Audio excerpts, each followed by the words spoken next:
participar, se lleva la muy planta. Bien, Mónica Belgrano, felicitaciones, aplausos. ¡Bravo! Bueno, muy bien. Gracias. Ya vamos a hablar, ya nos comunicamos, por favor, con Flor Guma. A ver, Flor Guma, ahí está. Qué bien editado. Hola, Flor. Muy bien editado el fondo. Hola. Olis, ¿cómo andás? Muy bien editado el fondo, todo muy bien. Bueno, me alegro. ¿Se escucha bien? Sí, perfecto. Bien? Maravilloso. Sí, estamos muy bien, muy ¿Sonido? bien. Matías, muy bien, todo muy bien. Bueno, que el tema de hoy, harinas blancas. Uf. Qué Hoy les terrible. traigo un temón que, Temón. sobre todo vos, Donna, que es un tema, las harinas en tu vida, todo. pero este tema de los mitos en torno a la harina y a las harinas está muy presente en la cultura de dietas, ¿o no? Es verdad, es verdad, es verdad. Bueno, fueron distintas, por ahí, situaciones, fui recolectando algunas frases muy populares, pero antes de ir a esos mitos, me gustaría que aclaremos qué son las harinas, porque vieron que todo se mete como en la misma bolsa, y partiendo de que la harina es el polvo que se obtiene al moler los granos o las semillas. O sea, ¿qué quiere decir esto? Que puede ser de cualquier grano o de cualquier semilla, que no solamente es el trigo, ¿no? Claro. Los más comunes son el trigo, maíz, arroz, pero también existe la avena, el centeno, los garbanzos, por ejemplo, la harina de garbanzos para hacer fainá, y muchas otras más. Entonces, bueno, cuando dice dejé las harinas, viene un poco de esto, de erradicar una forma o ciertas preparaciones que se vinculan o se utilizan como ingrediente principal a la harina de trigo. Y quiero que sepan que cada uno de estos distintos tipos de harina aportan distintos nutrientes, distintos sabores y que sirven para distintas preparaciones, y que no todas, y que en realidad todas forman parte de este abanico de alimentos que necesitamos en una alimentación saludable y variada, ¿no? O sea que el origen, depende del origen de ese grano o semilla, también se puede hacer una harina y que nos sirve para esa preparación. Entonces acá es como, primero pongamos sobre la mesa sobre qué tipo de harina hablamos. Ok. Aclarado esto, quiero entrar en estos mitos, que seguramente escucharon frases como las harinas engordan o que hay que eliminarlas para estar saludables. Y quisiera hacer zoom ahí, en estos mitos para, bueno, dejar de cargarnos de culpas innecesarias, ¿no?, a la hora de alimentarnos. Y uno es, bueno, quiero empezar con con que las harinas engordan, ¿no? ¿Ustedes qué creen ahí o qué pasa con las harinas, ¿no? Sí, que tienen hidratos de carbono, yo qué sé. Que son hidratos de carbono que el cuerpo no necesita exactamente. Que bueno, se transforma a través del ciclo de Krebs, esos hidratos de carbono, en grasas, por ejemplo. A ver, hidrato de carbono necesitamos, obviamente, porque es parte de la energía para nuestras actividades diarias, energía rápida que necesitamos hidrato de carbono ir y abrir la puerta. ¿Cualquier hidrato de carbono necesitamos? Cualquier no, es verdad que hay que hacer una buena selección, pero no están prohibidos. O sea, las harinas de trigo, por ejemplo, no estarían prohibidos salvo que haya alguna patología, como la enfermedad celíaca, y que ahí hay una enfermedad inflamatoria y que entonces sí hay que excluirla de la alimentación. Pero cuando hablamos bajo la cultura de dietas, pensemos en que ningún alimento por sí solo hace aumentar de peso. Lo importante es el contexto general de la alimentación, el patrón alimentario, la frecuencia de consumo y también la cantidad de ese alimento o producto que estemos consumiendo. Entonces, acá es como no demonizar ni que genere miedo consumir harinas, ¿no? Porque por ese miedo a engordar, que es lo que trae la cultura de dieta, ¿no? Como que a engordar es palabra prohibida, entonces como voy a aumentar de peso no puedo comer harinas, o como tengo que bajar de peso, lo primero que hago es erradicar un grupo de alimentos que es totalmente tradicional y popular en nuestra alimentación argentina, ¿no? Otro mito es las harinas blancas son veneno, ¿no? Eliminemos todo lo blanco que viene. A ver, ¿qué sería lo blanco? Encasilla el veneno. Lo blanco sería trigo, te pregunto, maíz, alfalfa. En lo blanco vienen los lácteos, viene el trigo, blancas, viene el azúcar. ¿Y harinas blancas qué son? ¿Cuáles serían, por ejemplo, harinas blancas? La de trigo. La de trigo. Solo la de Hablando trigo. Un poco, sí. Pensando un poco en la de trigo, ¿no? Que es donde entorna estos mitos. Entonces, a ver, mirá. Respecto a la harina de trigo, si bien las harinas integrales tienen más fibra y nutrientes, o sea, desde lo nutricional son mejores, las blancas no son veneno. pueden formar parte de una alimentación variada, trigo, equilibrada. Perdón, Flor, estamos hablando de trigo, siempre trigo. Y en este caso sí, estamos llevando harinas de trigo con este mito en torno a la harina de trigo. Entonces, bueno, pensar en eso, de que se pueden disfrutar sin culpa, que obviamente si nosotros basamos nuestra alimentación en todo lo que es solamente harina de trigo, en el fideo, en los fideos, o en el pan, ¿no? Que viene todo del trigo, facturas, galletitas, estamos consumiendo siempre el mismo ingrediente, ¿no? Que es la harina de trigo.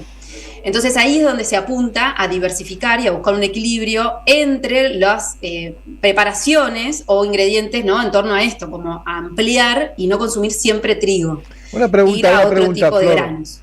Perdón por el delay. Una pregunta. Los fideos verdes son harinas de trigo con pintura, o son de espinaca o de otras hojas.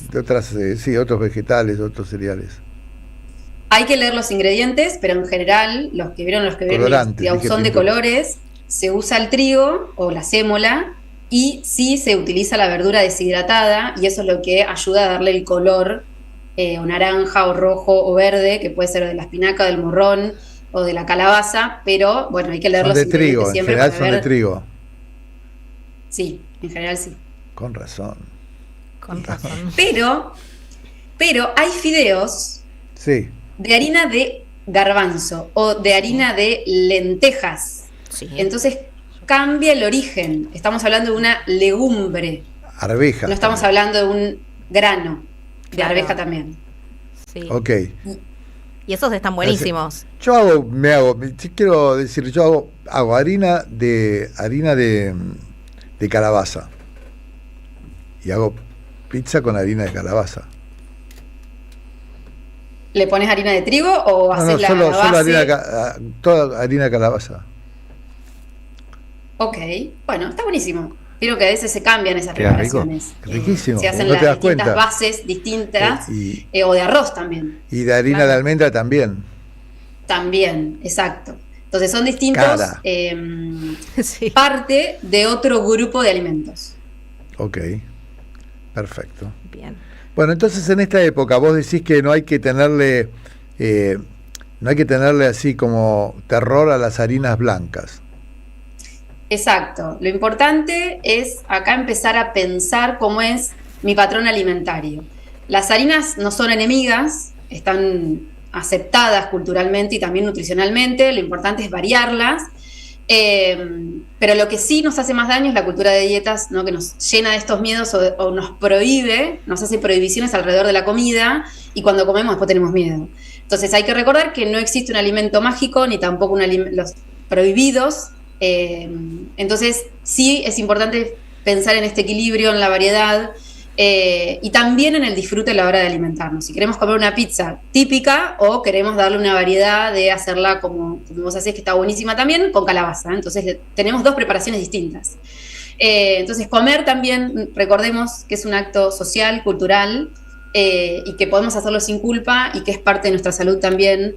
Tener una buena relación con la comida y comer con tranquilidad y no con miedo. Pero ¿cuántas veces por semana uno podría tener esos rituales sociales para tener una vida saludable?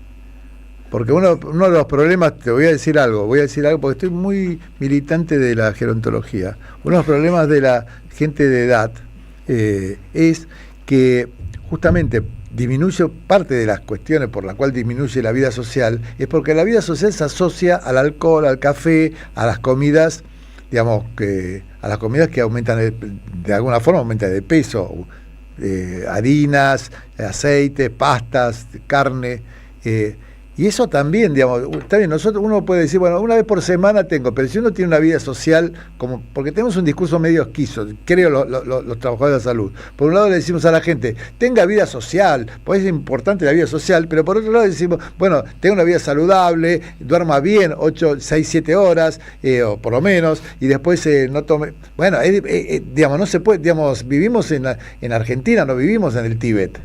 Digamos, me parece que ahí hay un tema que tenemos que de alguna vez sentarnos y sincerarnos, porque decimos una cosa y por otro lado es todo al revés. Digamos, vos vas a un bar, vas a comer en un restaurante con amigos y decís, no, yo voy a tomar agua y no sé, ¿cuál es la clave? La clave, por favor. No sé, usted, para mí le quiero preguntar acá al amigo Roberto, que es un hombre viajado. ¿Usted cómo ve esto? ¿No ve un doble mensaje, por ejemplo, como lo veo yo, que veo todo mal en la vida? Sí. No, bueno, te noto un poco obsesionado. No, esa palabra obsesionado es una proyección. Sí, puede ser. Sí, yo tengo mis obsesiones. Sí, yo también. No las niego. También, pero por ahí son otras. No estoy diciendo que todo el mundo es obsesionado. Oye, ¿no puede ser con moderación hacerlo, pero con pero moderación? ¿cuántas veces la vida social, digamos? Porque el tema de la vida social... yo conozco gente que se ha aislado socialmente por el tema del cigarrillo, por ejemplo. Bueno, claramente. Y bueno, y uno se pone en la balanza y dice, bueno, está bien, dejó de fumar, está bien, perfecto, dejó de fumar y está muy bueno, clarísimo, está muy bueno, pero no tiene vida social. Porque toda la gente, uno de los temas claves para dejar de fumar es que el medio social no esté fumando. Es clave. Si vos estás en tu casa, lo que pasa es que están todos faseando, es muy difícil dejar de fumar si vos ya venís fumando. Es muy difícil.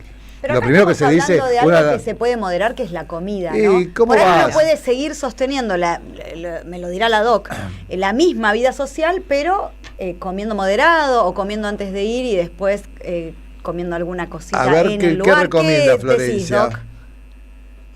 Yo creo que hay que encontrar un equilibrio, porque el bienestar o la salud es justamente eso, es el bienestar físico, mental, emocional y social.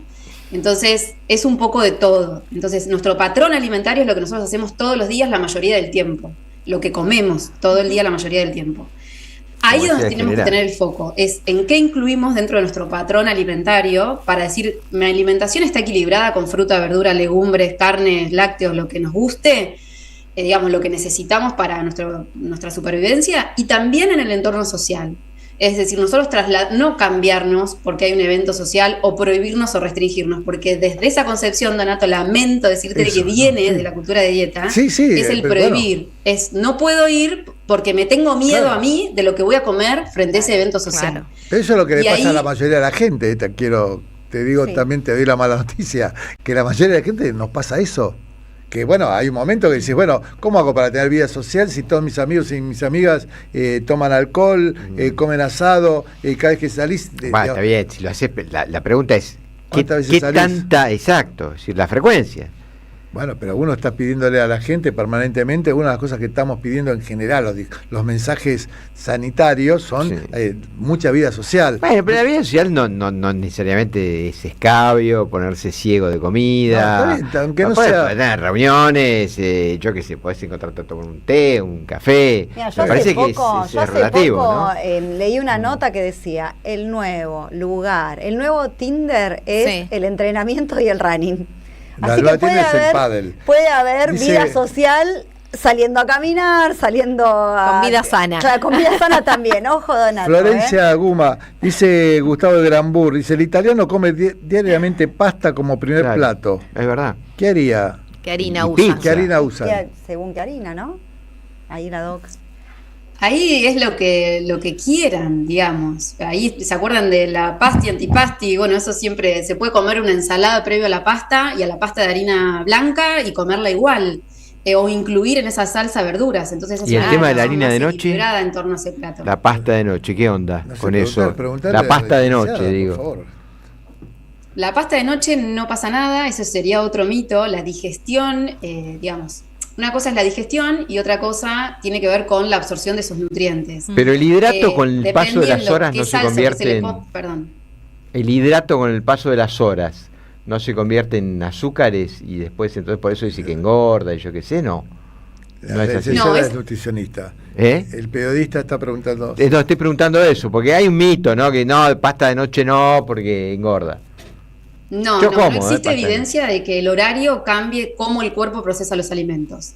Es un mito más instalado también de la cultura de dietas. Sí, todo lo de alrededor, si arrancamos con alimentos por ahí más grasosos, que tardan más la digestión, o que bueno, después hay mucho más volumen de alimentos, puede ser que y nos queda corto periodo hasta que nos vamos a dormir para facilitar esa digestión, bueno, probablemente tengamos molestias, pero la realidad es que no hay evidencia respecto a eso. Pero la distensión, por ejemplo, si uno come comidas con grasas, ¿no? Ricas en grasas, carnes, porque carnes rojas, por ejemplo,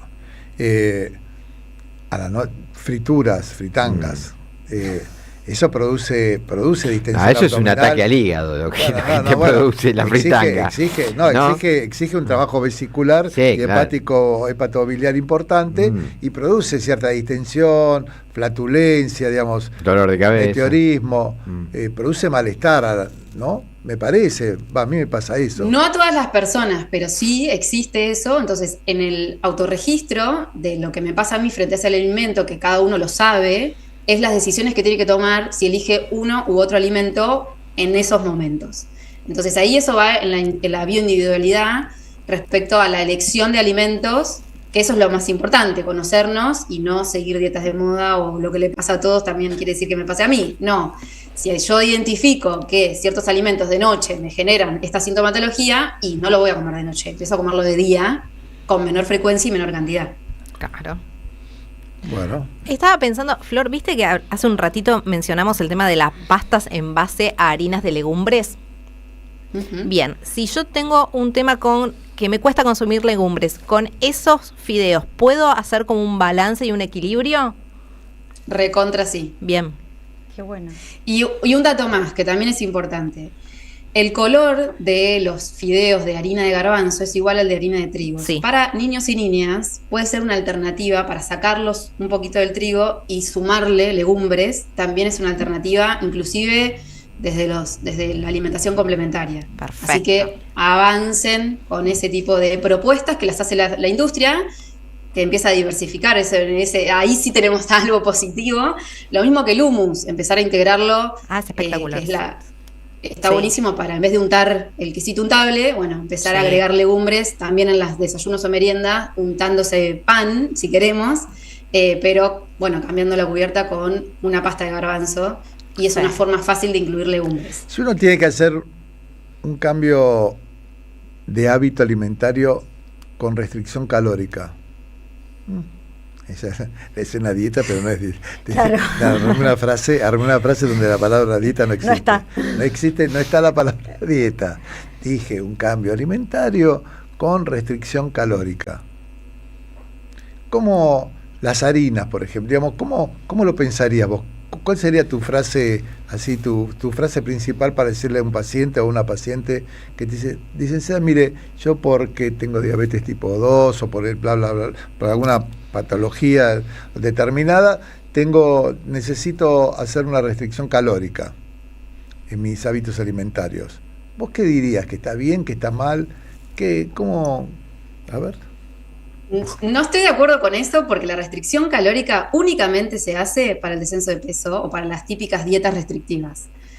Después es individualmente qué sucede con el patrón alimentario de la persona que hace una consulta individual, y en función de eso se adapta la alimentación, pero siempre con el foco en los alimentos que debemos incorporar y no con los que hay que sacar. La restricción o esto de conteo calórico viene solamente desde la cultura de dieta para bajar de peso.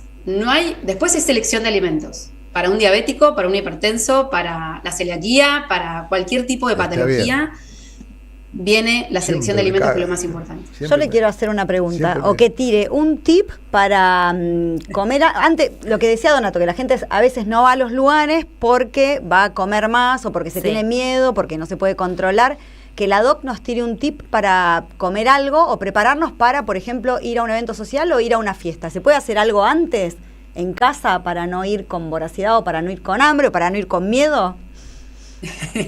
Primero, trabajar el miedo, obviamente eso se puede hacer en la consulta, ver de dónde viene ese miedo, y después, porque todos estos ejemplos que me mencionás es con el miedo a engordar. Claro. Entonces, importante es primero la confianza en cada uno y en mejorar la relación con la comida, y después, hasta que eso suceda, en esa transición del autoconocimiento y de mejorar el vínculo con la comida y sacarse el miedo de engordar, bueno, uno puede prepararla, digamos, para bajar la ansiedad o ese deseo de comer más, ir con la panza preparada, pero con algo más sano, incluyendo frutas, verduras, algo que me dé saciedad, haciendo hincapié en la fibra, por ejemplo, y decir, bueno, hago una comida previa, liviana, como para ir con la panza preparada y poder elegir mejor. Si yo voy a un evento social con hambre porque me restringí todo el día, o el día previo porque quería que me entre el vestido, o me entre el cinturón o el pantalón, probablemente cuando llegue a la fiesta o a ese evento social, es como, bueno, ya estoy acá, y acá como, y bueno. Pero la usanza, Flor, la usanza que yo siempre viví cuando era niño y joven, que había mujeres que se iban a casar y que para el vestido de novia adelgazaban y para la fiesta. ¿Eso no existe más? Sí, se sigue haciendo. Por eso le preguntaba, y la gente tal vez se restringe y no come antes por ahí de ir a un evento. Por el vestido. Después, o porque sabe que después va a ir al evento y va a comer. Entonces muchas veces escuchas discursivamente, yo lo escucho en mis alumnos, en mis alumnas, que por ahí se restringen porque saben que en el evento van a entrarle al alimento. Bueno, van a volcar. Flor, estamos 19:57, sí, ya está el equipo. Quiero decir una última cosa. Haz el último gol, te la dejamos. Estás en el área con la pelota, haz el gol vos. Bueno, esto es re importante porque son conductas que normalizamos y son de riesgo para los trastornos de la conducta alimentaria, que es lo que siempre traigo acá, y la edad de inicio de los trastornos de la conducta alimentaria empiezan ahora y se está evidenciando desde los 8 o 9 años. Muy chiquito. Entonces, es muy importante que hablemos de estos mitos para hacer prevención. Claro. Perfecto. Bueno, Flor, muchísimas gracias, como siempre. Les quiero. Les queremos. Cuídate, Flor, te queremos. Bueno, muy bien, la licenciada Florencia Guma, nutricionista, nuestra especialista en alimentación y nutrición sana. Bien. Bueno, ¿cómo se sintió? Son 19:58, ya nos estamos